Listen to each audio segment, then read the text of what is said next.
un gusto para mí presentar el día de hoy al doctor Pablo Gaitán Rossi. El doctor Gaitán es doctor en Bienestar Social por el Boston College y la Universidad Iberoamericana. Es académico de tiempo completo en la Universidad Iberoamericana desde 2007, donde también estudió la licenciatura en Psicología y la maestría en Sociología. Imparte clase en los posgrados de Nutriología Aplicada, Investigación Psicológica y Sociología. Actualmente es investigador del EQUIDE en el área de salud y sus principales intereses de investigación son el desarrollo infantil temprano, la inseguridad alimentaria, adultos mayores y ciencia de implementación. Actualmente es miembro del Sistema Nacional de Investigadores Nivel 1. El doctor Pablo nos presentará el tema Inseguridad alimentaria en hogares con niños, aspectos metodológicos y resultados preliminares. Muchas gracias, doctor Pablo, por estar aquí. Le cedo la palabra.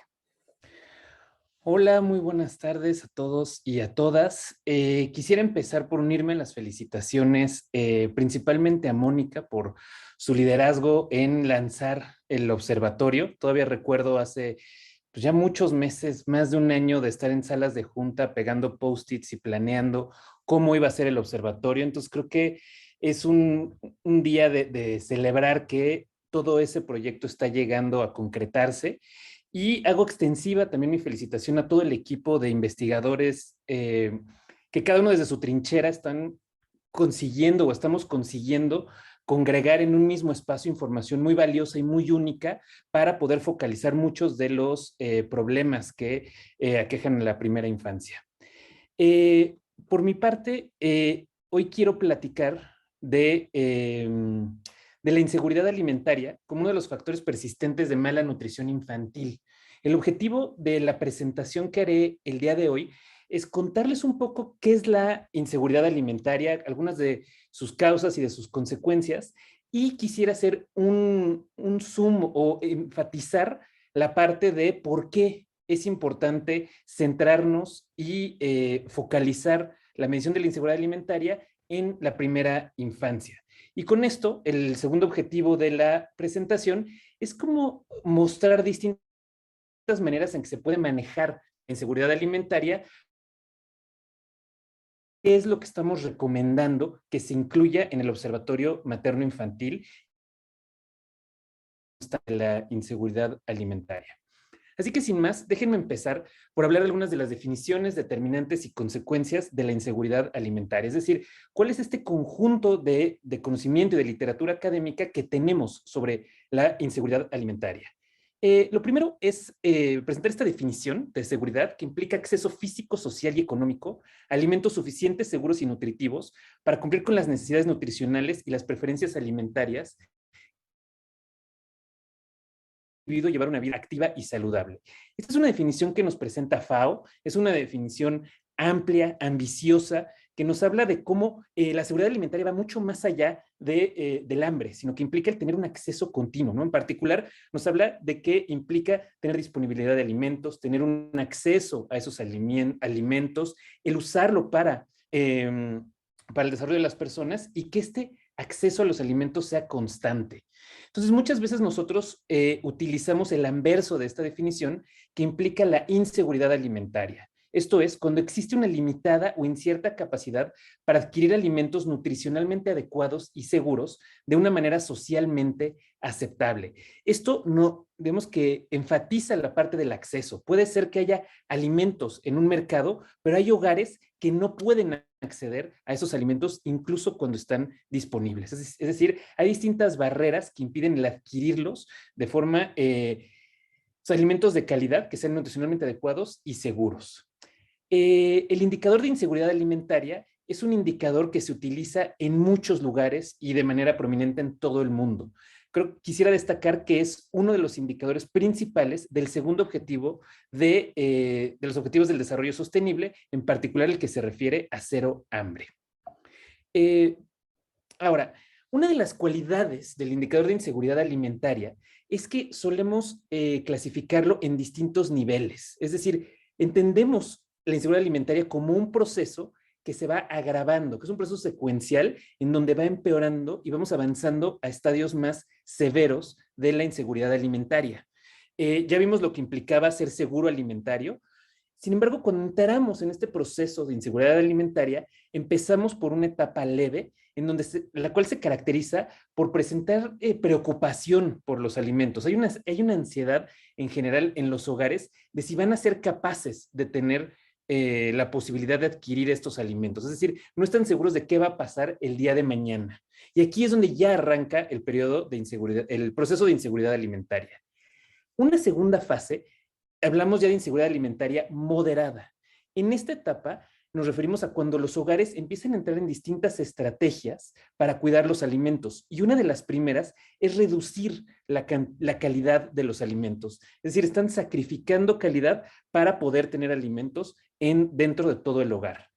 Y la siguiente fase, que es una fase de inseguridad alimentaria severa, nos referimos a ella cuando los hogares empiezan a reducir la cantidad de alimentos. Es decir, estamos ya en una fase en donde la reducción de alimentos es importante dentro del hogar y esto ya se asocia mucho más con lo que comúnmente relacionamos con el término de hambre, ¿no? Que es una insuficiencia de alimentos dentro del hogar.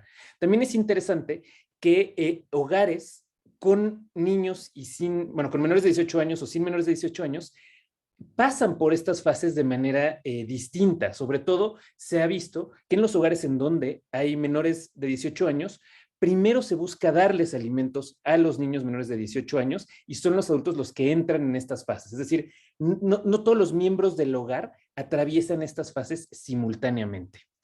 Pero bueno, el que nosotros podamos ver la inseguridad alimentaria en estos niveles es una de las virtudes del indicador de inseguridad alimentaria.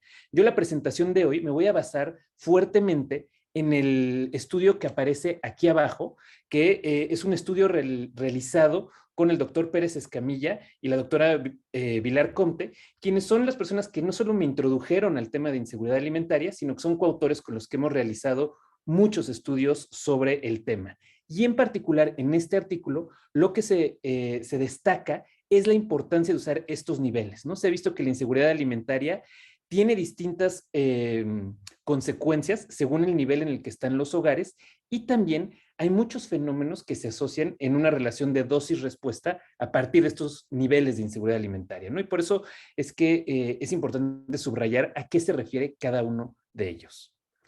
Pero déjenme pasar a hablar de algunos de los determinantes de la inseguridad alimentaria. Es decir, ¿qué sabemos de cuáles son las causas de que un hogar presente inseguridad alimentaria?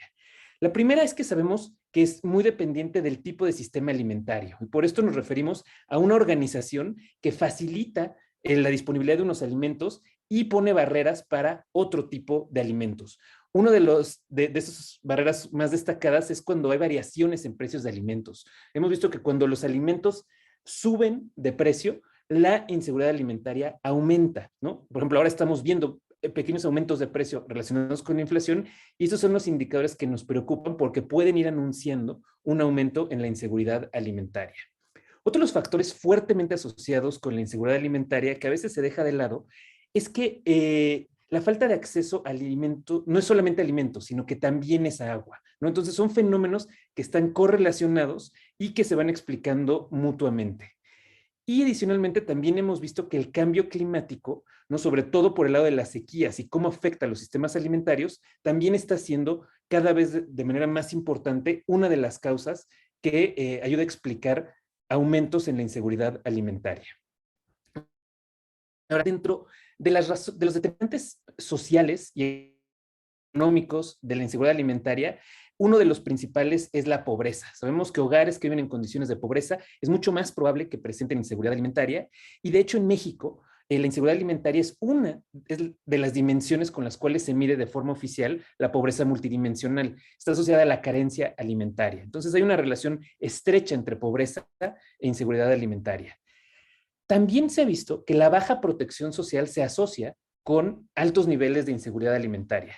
Otra manera de pensar esta baja protección social es imaginarnos que los programas sociales tienen un rol en los niveles de inseguridad alimentaria. Es decir, cuando hay programas sociales que están dirigidos a reducir este indicador, puede haber resultados siempre y cuando estén bien implementados. Entonces, sí tenemos mecanismos para bajar la inseguridad alimentaria. Sin embargo, también se han visto situaciones sociales que empeoran estas circunstancias, como pueden ser los conflictos, ¿no? Los conflictos armados son situaciones en donde alteran fuertemente el sistema alimentario y hacen mucho más difícil el acceso a alimentos. Y lo mismo ocurre cuando hay desastres, ¿no? Cuando hay desastres, por ejemplo, en inundaciones, también hay muchos hogares que por las disrupciones al orden social ven dificultado su acceso a los alimentos. Y creo que el ejemplo más cercano que tenemos actualmente tiene que ver con la pandemia por COVID-19, en donde muchos hogares han tenido dificultades para acceder a alimentos de manera constante. Ahora, entre algunas de las consecuencias de la inseguridad alimentaria, es decir, el por qué nos importa estudiar y monitorear la inseguridad alimentaria, tiene que ver porque tiene consecuencias en reducciones en distintas formas o dimensiones de salud. En cuanto a salud nutricional, sabemos que niveles altos de inseguridad alimentaria se relacionan con una reducción, es decir, cuando se reducen los alimentos, baja la calidad de la dieta, ¿no? Esta reducción también se asocia con una doble carga y también se asocia con deficiencias en micronutrientes y retrasos en crecimiento. Cuando hablamos de salud física, también se ha visto que hay asociaciones entre alta inseguridad alimentaria y una mayor morbilidad y mortalidad, tanto en enfermedades infecciosas como en enfermedades crónicas. Y también vemos que tiene impactos en salud mental, es decir, hay mayor prevalencia de ansiedad y depresión en hogares que reportan inseguridad alimentaria. Y por último, también vemos consecuencias en términos de bienestar social. Es decir, son hogares que están aumentando sus gastos en salud, que presentan menor productividad laboral y que a su vez la inseguridad alimentaria se convierte en una trampa de pobreza. Es decir, es un factor que contribuye a un círculo vicioso de la pobreza. La pobreza funciona tanto como factor, como determinante, como consecuencia de la inseguridad alimentaria. Ahora, se ha hecho mucha investigación sobre inseguridad alimentaria y eso nos ha ayudado a saber que hay distintos grupos que tienen dinámicas diferenciadas en cuanto al proceso de inseguridad alimentaria. Sabemos que los hogares en donde hay personas embarazadas, la inseguridad alimentaria es en promedio mayor a donde no las hay. Lo mismo ocurre con hogares con personas menores de 18 años y también con hogares con personas menores de 6 años, es decir, durante la primera infancia, que este es el tema del que voy a ampliar en un momento más. Sin embargo, no son los únicos hogares en donde la inseguridad alimentaria es más frecuente. También ocurre en hogares en donde habitan exclusivamente adultos mayores y también en hogares donde hablan una lengua indígena.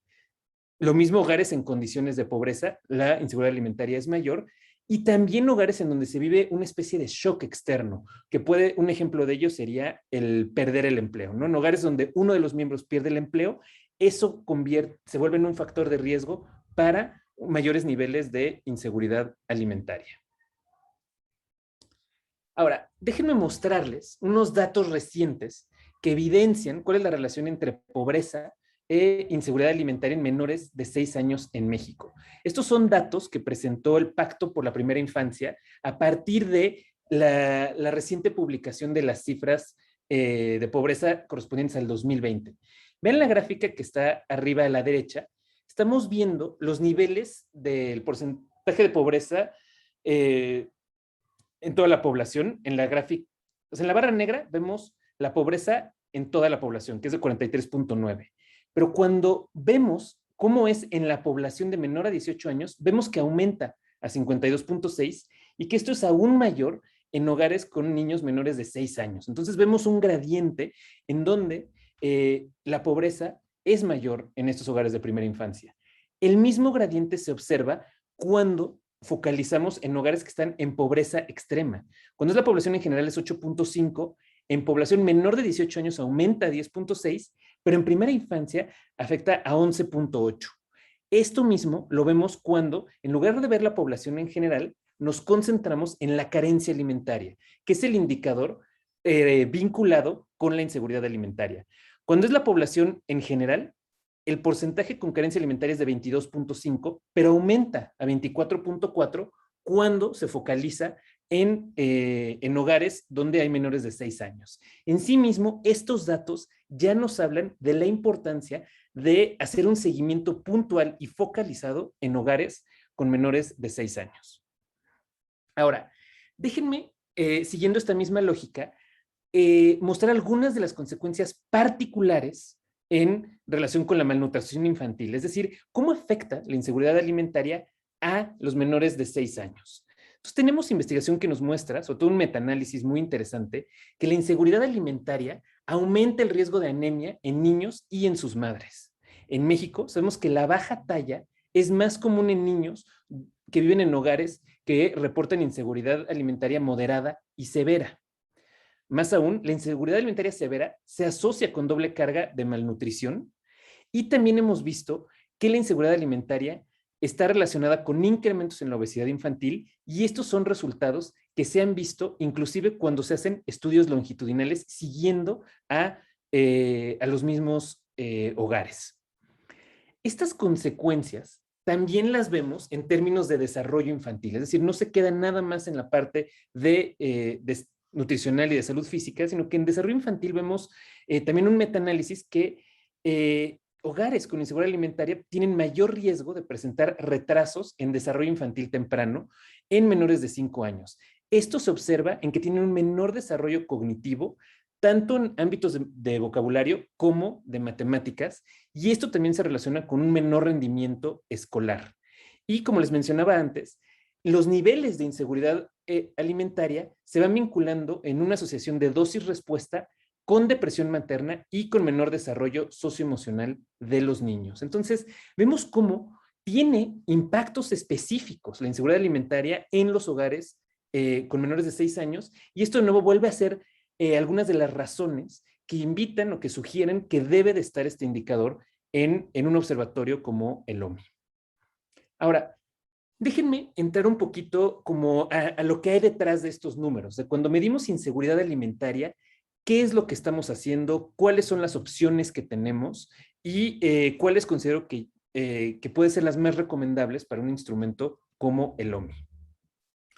A ver, lo primero es que hay muchas formas de medir la inseguridad alimentaria, ¿no? O sea, nosotros en la historia se han visto de distintas maneras, ¿no? Desde cuánto se consume de alimentos a nivel agregado en un país hasta recordatorios de dieta, pero la modalidad que ha ido adquiriendo mayor fuerza y mayor consenso en que la inseguridad alimentaria conviene medirla utilizando escalas basadas en la experiencia. Es decir, son pequeños instrumentos en donde se le pregunta a las propias personas cuál es su experiencia con respecto a la inseguridad alimentaria y las propias personas reportan si han experimentado distintas circunstancias con respecto a la inseguridad alimentaria.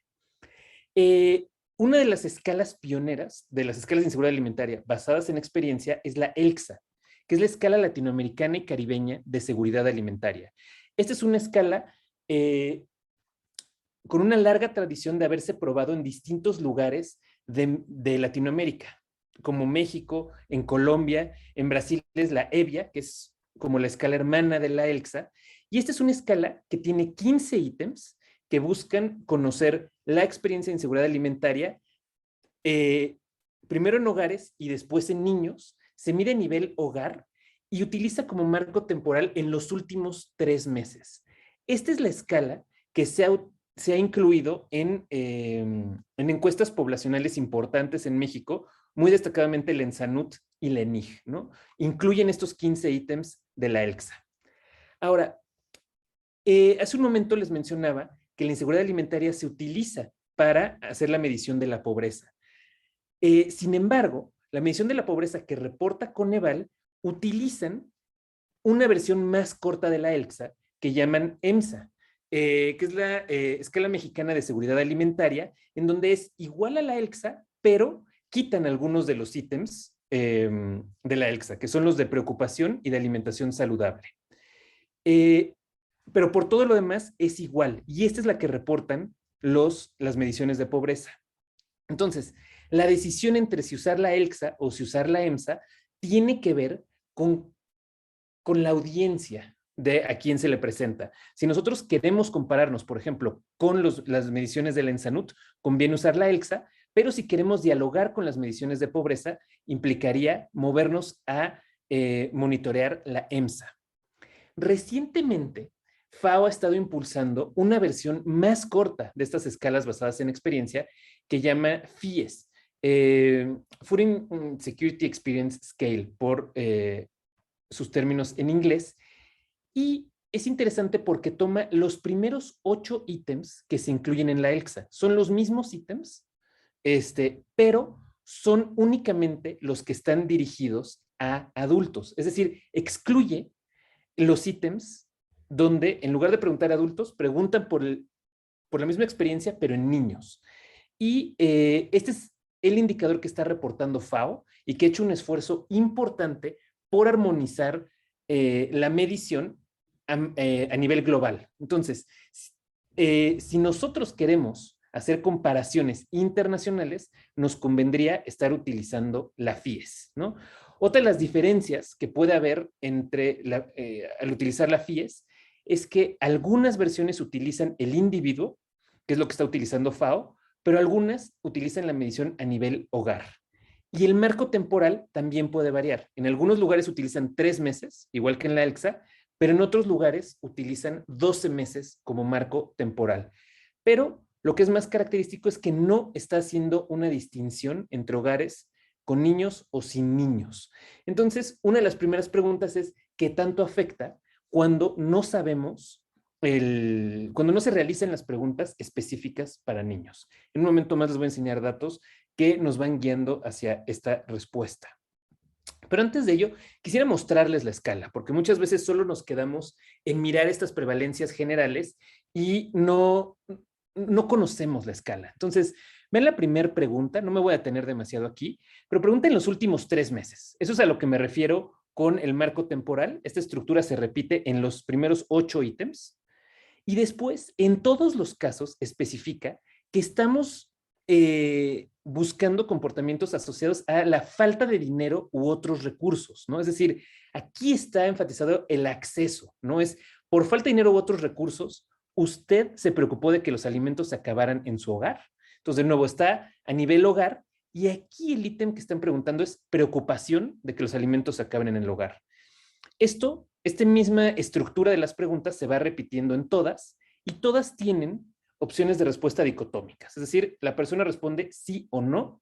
La otra es si en su hogar se quedaron sin alimentos, si en el hogar dejaron de tener una alimentación saludable, nutritiva, balanceada o equilibrada, si tuvo una alimentación basada en poca variedad de alimentos, si el adulto en su hogar dejó de desayunar, comer, almorzar o cenar, y si el adulto en su hogar comió menos de lo que debía comer, si el adulto en su hogar sintió hambre pero no comió, y la expresión más severa es el adulto en su hogar solo comió una vez al día o dejó de comer todo en un día, ¿no? Entonces, esto que les estoy mostrando son las primeras 8 preguntas que están enfocados en adultos, que son las que se toman para la FIES y en el caso de la ELXA se repiten algunas de estas preguntas, pero en lugar de enfocarlo en un adulto, se centran en los niños que viven en el hogar. Ahora, ¿por qué estamos sugiriendo y por qué estoy llevando incluso la presentación a recomendar que debemos utilizar la ELXA y la FIES? Primero, tenemos abundantes estudios sobre la validez y consistencia de la ELXA, ¿no? Es decir, sabemos que la ELXA está asociada con muchas variables relacionadas con la inseguridad alimentaria y es una medición que consistentemente tiene buenos resultados. Y estos son estudios que los hemos visto en muchos lugares del mundo y nos conducen a conclusiones similares. Es decir, la abundancia de evidencia está a favor de que la ELXA funciona y es una buena escala. También es una escala que tiene propiedades SMART, ¿no? Es decir, está midiendo comportamientos específicos de un constructo claramente delimitado, es medible, ¿no? Es decir, sí podemos sacar estos niveles, ¿no? Es factible de medir, está examinando un concepto relevante y está acotado temporalmente, ¿no? Entonces, podemos ver cambios en el tiempo, sobre todo está acotado a los últimos 3 meses. Pero también es una escala muy versátil, es decir, se ha utilizado la recolección de datos en varias modalidades. Se ha hecho cara a cara presencial, que es lo que hacen en Sanut y en IG, pero también hay experiencias de que esta escala mide bien cuando se hacen encuestas telefónicas y cada vez más hay reportes de que las personas contestando por sí mismas en línea también está dando buenos resultados. Entonces, tiene esta versatilidad, lo cual lo hace todavía más atractiva. Y también la abundancia de evidencia nos ha mostrado que se pueden hacer comparaciones en múltiples niveles. FAO lo ha hecho comparando a nivel global en el tiempo, compara regiones, también se pueden comparar países. En México se comparan constantemente estados e incluso el INEGI con el censo puede hacer comparaciones municipales, igual con el censo ampliado, ¿no? Entonces, esto nos permite también tener un indicador que podemos ver en muchos niveles y en muchos lugares que podemos seguir en el tiempo. Y también la experiencia ha mostrado que es un indicador que con sus 4 niveles es fácil de comunicar y que es útil para hacer evaluación, ¿no? Entonces suele ser una de las variables objetivo de evaluaciones de políticas sociales que buscan reducir la inseguridad alimentaria, ¿no? Entonces se utiliza en muchos contextos. Ahora, ¿por qué un monitoreo de inseguridad alimentaria? En particular, quiero destacar una de sus virtudes, y es que es sensible a cambios temporales. En inglés es lo que llamamos responsiveness, es decir, que si nosotros estamos midiendo constantemente el indicador de inseguridad alimentaria y el contexto está cambiando de tal forma que afecta el constructo de interés, es decir, que afecta la inseguridad alimentaria, nosotros deberíamos de ver cambios en su medición, ¿no? Es decir, es sensible a cambios en el contexto. Y quiero aquí mostrar 4 ejemplos donde ha ocurrido esto. Lo primero fue con la crisis financiera de 2008, en donde, viendo datos de México, implicó que hogares vulnerables fueron, o sea, conforme se agravó la crisis financiera de 2008, aumentó la inseguridad alimentaria. Es una investigación que hizo la doctora Mireya Vilar y que es muy interesante porque nos muestra, ¿no?, cómo va afectando la inseguridad alimentaria. Otro ejemplo también paradigmático, negativo, desafortunadamente también, tiene que ver con las modificaciones en política social en Brasil. Cuando entra Lula y empieza su programa de hambre cero, los descensos en este programa enfocado en inseguridad alimentaria son notables, ¿no? Se ve muy claramente cómo va bajando la inseguridad alimentaria. Sin embargo, en los años recientes, con esta presente administración de Bolsonaro, lo que hemos visto es que al quitar esta protección social, la inseguridad alimentaria está regresando a los niveles previos, ¿no? Entonces, sí estamos viendo cómo hay una respuesta con respecto al tipo de política social que se lleva sobre inseguridad alimentaria. Y recientemente el COVID también nos ha dado otra oportunidad de ver cómo son y de estudiar las variaciones en inseguridad alimentaria. En muchos países hemos visto cómo con los confinamientos asociados al COVID-19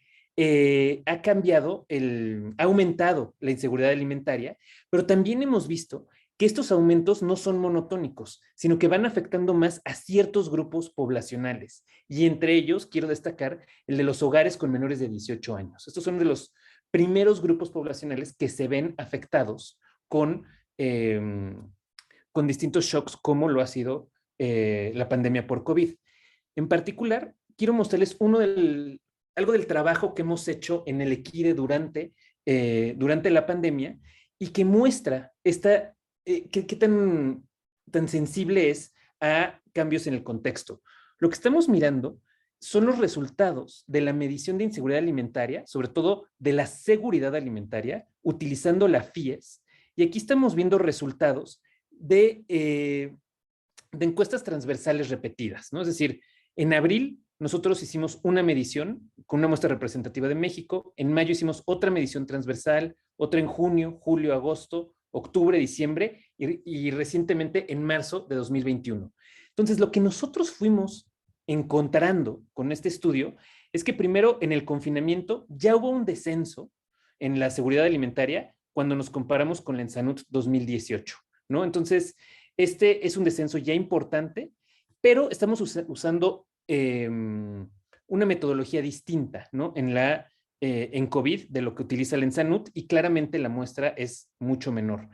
Pero nosotros vamos viendo cómo conforme se va endureciendo el confinamiento, la inseguridad alimentaria empieza a bajar, teniendo su punto más bajo en julio del 2020, y conforme se fue relajando los semáforos epidemiológicos y en general el confinamiento, lentamente fue subiendo, fue mejorando la seguridad alimentaria hasta diciembre, ¿no? Que vuelve a ser el momento en donde se refuerza el confinamiento, y para marzo notamos otra caída importante en la inseguridad alimentaria, ¿no? Entonces, eh, este estudio es una de las muestras raras donde podemos ver con mediciones repetidas cómo va cambiando el indicador, y creemos que la historia se va asociando a cambios del contexto, ¿no? Entonces creo que este para nosotros es un antecedente clave de cómo puede verse un monitoreo en el OMI de la seguridad alimentaria, ¿no? Creo que si nosotros vamos teniendo mediciones constantes de esto, podemos ver cambios en el tiempo que podamos asociar a lo que va ocurriendo en el contexto. Ahora, ¿qué podemos usar en particular para el OMI? ¿No? Ya estuvimos viendo que aquí hay diferentes opciones, entonces vamos a ver empíricamente qué nos dicen los datos para ver cómo diseñar el indicador en específico para la OMI, para el OMI. Lo primero es que podemos nosotros revisar estos primeros 8 ítems, ¿no? Y podemos verlo en 2 encuestas, ¿no? Que tenemos la oportunidad rara de hacer esta comparación porque la ENIG y Ensanut se midieron ambas en el 2020. Entonces podemos decir que están ocurriendo cosas similares. No fueron los mismos meses, pero hay como 4 meses de diferencia, pero es dentro del mismo año. Entonces son 2 encuestas poblacionales muy robustas, muy buenas, y vamos a ver qué nos dice cuando hacemos una comparación uno a uno de cada uno de los ítems. Lo primero a destacar es que siguen un patrón de severidad similar. Es decir, si nosotros pensamos en la idea de los niveles de inseguridad alimentaria, vemos que la inseguridad alimentaria leve es más común que la severa. Y esto debería de verse en los ítems más leves en contraste con los ítems más severos. Entonces, lo que vemos esta diagonal descendente, vemos que es muy similar en las 2 encuestas. Y sabemos que este es el patrón que queremos ver porque es lo mismo que encuentra FAO midiendo en otros países, ¿no? Entonces, ese patrón similar de severidad nos da confianza de que sí se está midiendo adecuadamente. Sin embargo, una inspección más puntual de los datos lo que nos revela es que no son iguales. O sea, hay variaciones entre ítems. O sea, algunos ítems, por ejemplo, el de preocupación, es significativamente mayor en la Ensanut que en la ENIG, pero lo opuesto ocurre, por ejemplo, cuando vemos en hogares que comieron menos o en alimentos saludables, en donde en la ENIG tiene proporciones mayores que en la Ensanut. Entonces, inclusive con encuestas, con muestras grandes y, digamos, con muchos cuidados metodológicos, vemos variaciones entre ítems, ¿no? Entonces, esto es algo a tomarse en cuenta, pero en general creo que ambas encuestas funcionan muy bien y nos dan los resultados que nosotros esperamos. Esta es una variación que creo que es normal. Ahora, si nosotros nos enfocamos en los niveles, una de las preguntas que nos surge es, ¿vamos a utilizar la ELXA, la EMSA o la FIES, ¿no? Entonces, lo que hicimos fue utilizar la ENIG del 2020, ¿no? Y calcularnos los niveles, primero basado en la ELXA, luego basados en FIES, que sería únicamente los 8 primeros ítems de adulto, y luego la EMSA, ¿no? En donde estamos utilizando nada más los 6 ítems de adultos. Y con eso construimos los niveles. Entonces, lo primero que vemos es que, sobre todo ELXA y FIES, están dando resultados muy similares. Que esto es lo que está diciendo FAO, y esa es una de las razones por las cuales se inclina por la FIES. La FIES es más corta, es más rápida, por lo tanto es más rápida y por lo tanto es más barata de levantar y es más ágil. Entonces, si no está dando diferencias muy importantes, lo que dices, usemos la FIES. Es más fácil que se implemente en muchos lugares, ¿no? Donde estamos viendo diferencias entre la FIES y la ELXA es cuando vemos todos los hogares, vemos una diferencia de 1 punto en inseguridad moderada y de 1 punto en inseguridad severa. Es decir, está sobreestimando muy poquitito, pero sí es 1 punto porcentual. Y, y la pregunta es, ¿cómo le va a la FIES cuando nos fijamos en hogares donde hay menores de edad? Es decir, la FIES, recuerden, que no pregunta sobre los menores cuando la ELCSA sí pregunta sobre los menores. Entonces, cuando nosotros vemos esto, notamos que es muy similar el patrón, pero reportando con la FIES aumenta a 2% la diferencia en moderado y en severo, ¿no? Entonces, estamos sobreestimando por ese 2%, pero tenemos 7 ítems menos. Y lo que sí es muy claro es que cuando estamos utilizando la EMSA, ¿no? La EMSA, al utilizar menos reactivos, sí vemos un efecto en que reporta una seguridad alimentaria considerablemente mayor que con las otras dos escalas. También reporta menos inseguridad alimentaria leve en los 3 tipos de hogares, menos también en moderada, pero se empareja cuando está inspeccionando la inseguridad severa, ¿no? Inclusive hicimos ejercicios en donde vemos la carencia alimentaria, es decir, donde condensamos moderada y severa, ¿no? En un mismo nivel para tener 3 en lugar de 4. Y lo que vemos es que en ese contexto la EMSA funciona de manera comparable con la ELCSA y la FIES, pero solo cuando estamos condensando moderada y severa. Entonces, ¿qué pasa cuando nosotros nos enfocamos en hogares con menores? Entonces, lo que estamos viendo aquí es una comparación primero por años, entre el 2018, que son los verdes, y 2020, que son los naranjas, y estamos viendo cambios en hogares con menores de 18 y con menores de 5 años. Entonces, de nuevo, lo que estamos mirando es que hay patrones similares entre los tipos de hogares, es decir, los verdes de arriba con los verdes de abajo siguen un patrón similar, y lo mismo ocurre con los naranja arriba y abajo, ¿no? Que están mostrando niveles muy, muy parecidos. Sin embargo, también estamos viendo que está disminuyendo en ambos tipos de hogares la seguridad alimentaria, ¿no? En menores de 18 bajó de 48 a 42 y en hogares con menores de 5 años de 46 a 41.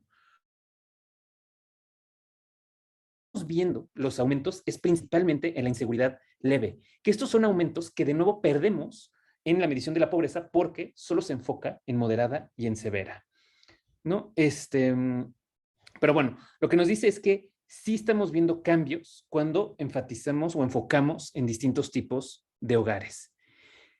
Aquí estamos viendo la comparación de todos los hogares para ver si efectivamente, usando la ELCSA en particular, vemos que es mayor el nivel de inseguridad alimentaria que en otros tipos de hogares.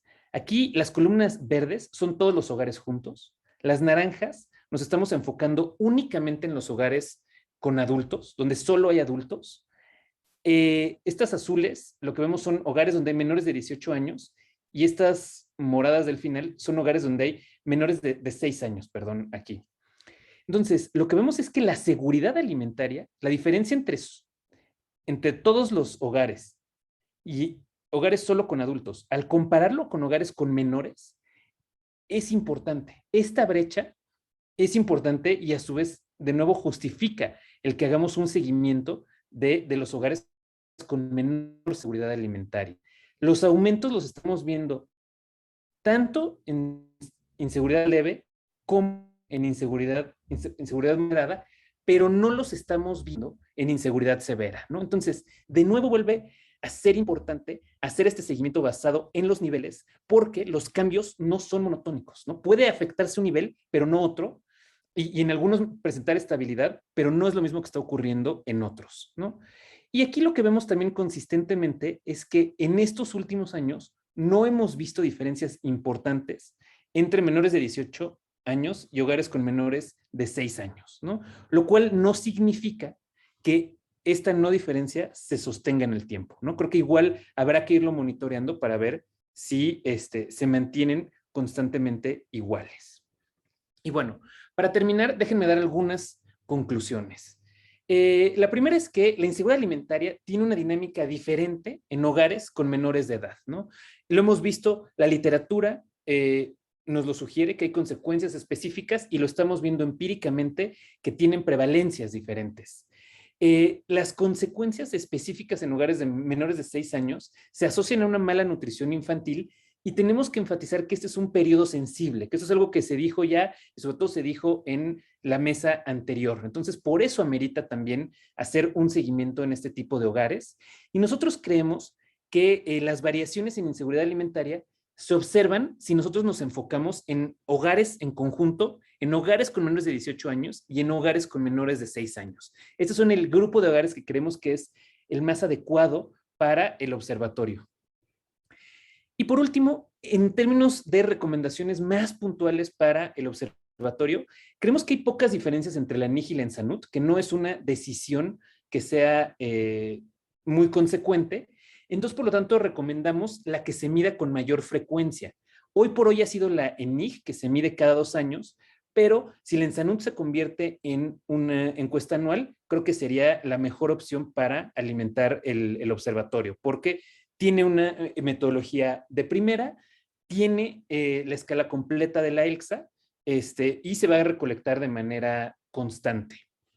Ahora, también hemos visto que hay pocas diferencias entre irnos por la ELSA o por la FIES, en particular al examinar los niveles. Incluso hay pocas diferencias cuando nos fijamos en hogares con niños. Aquí estamos hablando de esa variación de 1 y 2% al utilizar la FIES. Entonces, si se decidiera utilizar la FIES, esto facilitaría una comparación internacional. Este mismo, algún de datos. Sin embargo, si nosotros vamos a utilizar datos secundarios, la ELSA es la que ofrece información específica de hogares con menores de 18 años. Se ha considerado la versión más completa y es la que ofrece el ENSANUT. Entonces, podría ser esta una opción atractiva para el OMI. Pero, de nuevo, el OMI tendría que decir con quién quiere dialogar. Si es un diálogo principalmente con otros países, si es un diálogo con las mediciones de pobreza o en general quiere utilizar la ELSA como la mejor medición de inseguridad alimentaria. Y de nuevo, creemos que los niveles de inseguridad alimentaria son sensibles a cambios temporales, regionales y por tipo de hogar. Entonces, esta versatilidad del indicador lo hace especialmente atractivo para un observatorio como el OMI. Y por todas estas razones, pensamos que la inseguridad alimentaria merita el ser incluida y ser monitoreada constantemente en el OMI, haciendo un énfasis especial en hogares con menores de 6 años. Entonces, estas son las razones, ¿no?, por las cuales, al menos en el trabajo que hemos hecho mucho tiempo con Mónica, con Mesli, y que hemos estado teniendo estas discusiones, estas han sido las razones que han ameritado el que recomendemos incluir la inseguridad alimentaria dentro del OMI. Muchas gracias. Muchas gracias, doctor Pablo. Excelente ponencia. Creo que nos brinda un panorama muy puntual sobre las limitaciones y fortalezas metodológicas de cada una de estas escalas y por qué, bueno, lo que nos orienta a tomar la decisión de si incluir una u otra o ambas en el OMI es en relación a todo este trabajo que se ha realizado, que bueno, próximamente este indicador estará incluido en la plataforma y podrá identificarse cómo ha ido cambiando a lo largo del tiempo. Estarán ambas escalas, entonces pues bueno, como lo hemos comentado en su momento, nos darán tanto o sea, podríamos comparar tanto a nivel nacional como internacional, ¿no? A través de FIES. Y bueno, hay muchísimas felicitaciones igualmente en el canal, pero pues también hay preguntas. Entonces, una de ellas es, ¿la inseguridad alimentaria es un factor que influye directamente en la talla baja de la población infantil en el país y al final repercute en la talla final del adulto mexicano? Sí, sobre todo la doctora Shama es quien ha trabajado esto, ¿no? Y ha visto de qué manera los hogares con inseguridad alimentaria son un factor de riesgo de baja talla, ¿no? Sin embargo, creo que es importante, ¿no?, corroborar este tipo de hallazgos con encuestas panel, ¿no? O sea, que podamos hacer estos seguimientos y sobre todo seguimientos de más largo plazo, ¿no? Que creo que serían los que podrían responder de mejor manera a esa pregunta. Entonces creo que ahorita sabemos que es uno de los factores de riesgo, ¿no? El tipo de hogares con inseguridad alimentaria, que es en donde nacen y crecen estos niños que presentan baja talla, pero si bien tenemos esos estudios que nos muestran esa dirección y que coinciden con lo que se ha hecho en otros países, yo pienso que sería ideal poder corroborar este tipo de hipótesis con estudios panel. Sí, sí, definitivamente. Y bueno, sumando un poquito a esto, pues se ha visto que los hogares bueno, hogares con inseguridad alimentaria en donde viven niños, pues sí tienen estos un riesgo incrementado que va desde el 1.5, incluso estudios reportan hasta 3 veces más el riesgo de desarrollar bueno, de tener o presentar una talla baja, ¿no? Y sí, bueno, está documentado que si esta talla baja no se corrige o no se implementan intervenciones antes de los 3 o incluso hay reportes de 5 años de vida, pues difícilmente después de esos 5 años se va a pues resolver ese problema, ¿no? Entonces ya es una situación que se acarrea per se a lo largo de la vida, pero sin duda alguna, pues está muy fundamentado en hipótesis y en estudios que no son de panel y bueno, definitivamente habría que corroborarlo, ¿no? Con ese tipo de diseños. Muchas gracias, doctor. Otra pregunta es, ¿se han realizado estudios a nivel nacional entre depresión materna e inseguridad alimentaria? ¿Qué resultados en general se han obtenido? Mm, Este, mm, mm, Mira, no estoy seguro si en México, pero quien sí lo ha hecho es el doctor Pérez Escamilla. Em, entonces, ahorita no recuerdo si el estudio es en Brasil, pero sí han visto la relación entre hogares con inseguridad alimentaria y depresión materna, ¿no? Donde sí hay mucha evidencia es en la relación entre inseguridad alimentaria y salud mental, ¿no? Digamos, como que este sería un caso específico, pero si pensamos el caso general, de hecho hay revisiones sistemáticas que lo han relacionado consistentemente con depresión y con ansiedad. Creo que son menos los estudios que focalizan en depresión materna, pero creo que al menos ese del doctor Pérez Escamilla sería un buen lugar para ver este tipo de vínculo, ¿no? Que sí se ha hecho. En este momento no recuerdo si en México hay algún estudio que también lo examine. Ok, muchas gracias. Y bueno, una última pregunta. ¿Por qué la inseguridad alimentaria se ve aumentada en las familias que tienen niños pequeños menores de 6 años? ¿Podría profundizar un poco al respecto?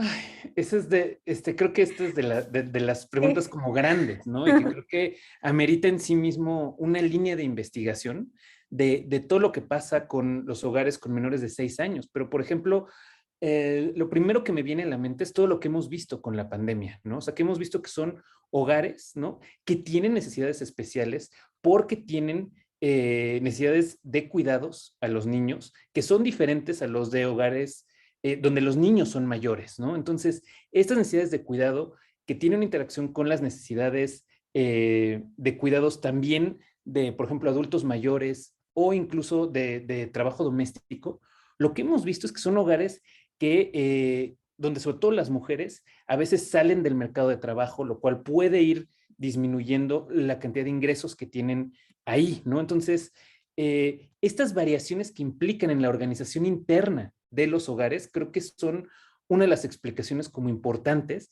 de por qué es en estos hogares, ¿no? Son momentos en donde puede haber mayores gastos para un hogar, pero también menores ingresos, ¿no? Y esta reorganización en el hogar puede implicar que sean hogares con mayores niveles de pobreza, ¿no? Y yo también quisiera enfatizar que tampoco tendría que ser así.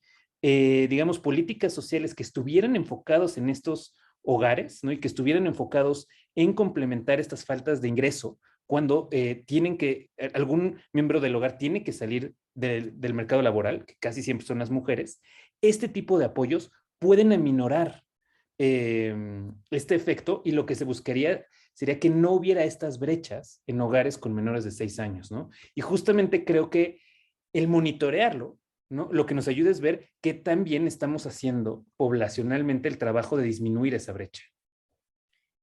Sí, definitivamente coincido. Es una pregunta muy compleja, ¿no? Que requiere, pues bueno, evidentemente comenzar por algo que es evidenciar cómo es que se está comportando este fenómeno a lo largo del tiempo. Sí hay brechas mucho más amplias, ¿no? En términos de las características de los hogares y definitivamente el monitorear cómo se va comportando la inseguridad alimentaria en hogares con niños menores de 6 años, pues va a permitir, uno, generar nuevas hipótesis que puedan ayudar a explicar justamente esta dinámica y dos, hacer un match, ¿no? Con esta evaluación de las políticas que hoy están vigentes y ver si realmente están incidiendo y se están focalizando donde debería pues hacerse, ¿no?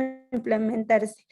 Entonces, sí, yo creo que es la pregunta del millón, es una pregunta que pues hemos comenzado pues a explorar, ¿no? Esta línea en sí, y es una línea que si bien no es un problema que está considerado para estas metas, es un condicionante muy fuerte y como bien lo menciona el doctor Pablo, está muy ligada a la pobreza.